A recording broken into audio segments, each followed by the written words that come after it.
Hi, it's Toy Soldiers here, doing another video. This time we're going to be going over Drew's original deck building article, UFS 101. We're just going to go over the basic frameworks for UFS deck. Really just going to go over his article and put it in video form just so people out there in YouTube land can have easy access to it, because I know not everyone's on the UFS forums. So yeah, we'll get into it. The first thing that you want to do when you're building a UFS deck is you want to determine what style of deck you want to play. There's just as many styles of decks in UFS as there would be fighting styles for any kind of a fighting game out there. So there's aggressive styles, there's reactive styles, there's counterattacks, there's reversals, throws, there's characters that just play range pokes, there's everything under the sun. So you just kind of got to pick up what kind of deck you want to play and go from there. Once you kind of figure out if you want to build aggressive or not, then you can kind of narrow it down to what kind of character you want to play. I think there's currently around 90 characters in standard, so it's a little bit of a daunting task. But once you know if you want to build an aggressive or a defensive or however kind of deck, it's easier to narrow that down. I've already picked my character. I'm going to be playing Bomb Man. It's kind of a pet deck of mine, so that's kind of who I picked for this for this video. I won't get too much into the exact details of why I'm picking cards in this deck, just because I really just want to focus on the framework. So I picked Bomb Man, and that's your first task, obviously. Pick what style of deck you want to build, and then pick the character that's going to front that. So for me, it was Bomb Man. The next thing you want to do is you want to pick between 14 to 18 attacks. So you're going to be running 14 if you're going to be playing more of the control defensive styles. You're going to be running a higher attack count if you're going to be playing barrage or aggressive style decks. So in my deck, Bomb Man really wants to top deck attacks. He wants to use lots of card draw. He wants to see those attacks when he's drawing cards, because he has to discard cards for his ability. So I'm running 18 attacks. My attack lineup involves 4 or 5 difficulties. I'm running 8 4 difficulties, and then I'm running 6 3 difficulties. It's just a really good balance of difficulties for an attack lineup. That way I can open with 5s, go to 4, go to 3. Then I get those at least 3 attacks that I can all play under a 5 difficulty. Which also is going to bring me to my next point, where once you got your between 14 and 18 attacks picked out, you want to make sure that no more than 6 of them have a 2 check in the bottom. And if you're really starting out, I would try to keep that number even lower if you possibly can, because that's really going to affect your opening builds. But for the sake of just having a good frame to go off of, I'd recommend sticking around 4, give or take 2. So between 2 to 6, that's a really safe number to kind of go off of. So pick your attacks, kind of adjust your difficulty to compensate for what kind of an attack lineup you want to be running, and that's how you do that. Then what you're going to do is you're going to pick up to a total of 7 actions and assets. Obviously you can pick 0 if you want, but I do recommend grabbing some of them. It's really good. They're usually stronger, and they usually add some tricky curveball element to your deck. For my Bomb Man deck, I'm just running 4 homemade explosives. It's card draw, it's damage, it's asset control. It does a lot of things that I want in my Bomb Man deck, so I'm running these 4. Again, you pick between 0 to 7 for your deck if you're first starting out, just because you can't use these to pass checks. Action cards, you can't really kill somebody if you just draw an action card. You still need your attacks, and you still need your foundations. Those are still the bread and butter, so try to keep your action and asset count low, especially when you're first starting out. Then obviously the rest of your deck is going to be foundations. So if you're running between 14 to 18 attacks, and then you're running between 0 to 7 assets and actions, it usually leaves around 40 cards left over for your foundations. Now, it's not like you can just go around and start grabbing whatever foundations you want, cramming them into your deck, and hey, it's going to work out. You also need to really focus on how you're going to adjust that difficulty curve for your builds. A good rule of thumb is to pick no more than 8 3 difficulty foundations.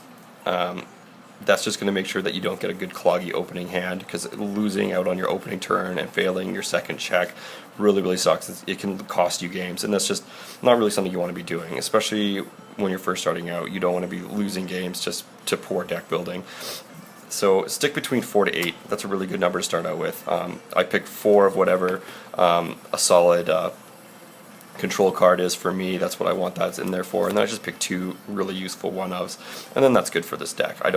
So like I said, I don't want to be too cloggy.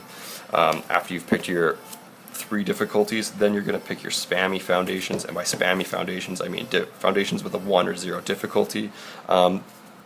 You basically want to go between 8 to 16, 1 to 0 diff foundations. It all kind of depends on how your deck's laid out and what spam foundations you have available to you based on your character's symbols. I'm running 10 in this deck, and yeah, like they're just gonna make sure that, again, your opening build curves are really good, or if you're drawing lots of cards later on in the game in your turn 3, turn 4s, you can still really push those extra cards out and get a build advantage going on. And if you're stuck with nothing but 3s and 2s in your hand, it's really difficult to get those extra cards out. So these cards do come in handy. They do have slightly lesser abilities compared to your other foundations, but they are very necessary for keeping your ramp going and keeping your build going consistently. After you've picked out all your 1s and all your spams and all your 3s, then obviously the rest is going to be filled with your bread and butter 2 difficulty foundations. This is where the core of your deck is going to be.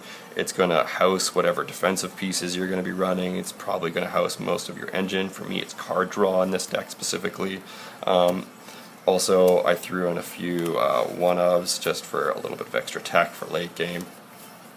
But that's kind of it. So just a quick recap of everything that's involved. So you kind of want to look at what kind of deck you want to play. Then you're going to pick who you're going to want to run it. Then you're going to pick between 14 to 18 attacks.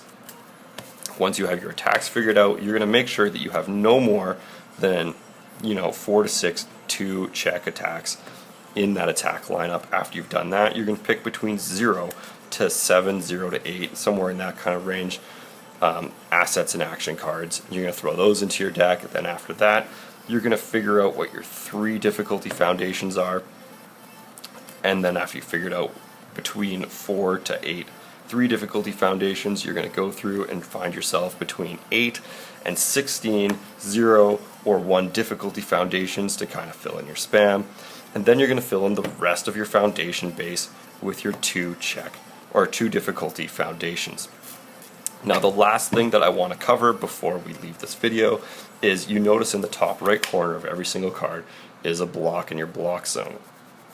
When I'm building a deck, I make sure that I have no more than 15 cards in my deck that go without a block, because there's nothing worse than ending up with a turn with having nothing to block with. On top of making sure that you have at least, so that's going to give us about 45 blocks in a 60-card deck. So then, out of those 45 blocks, you want to make sure that your block zones are evenly distributed. And I don't mean like, oh, they have to be exactly, 15 high, 15 mid, 15 low. Mids are obviously the most easy to use block, because you can at least half block anything with them. So it's typically more like a 20 in the middle, 12 and 12.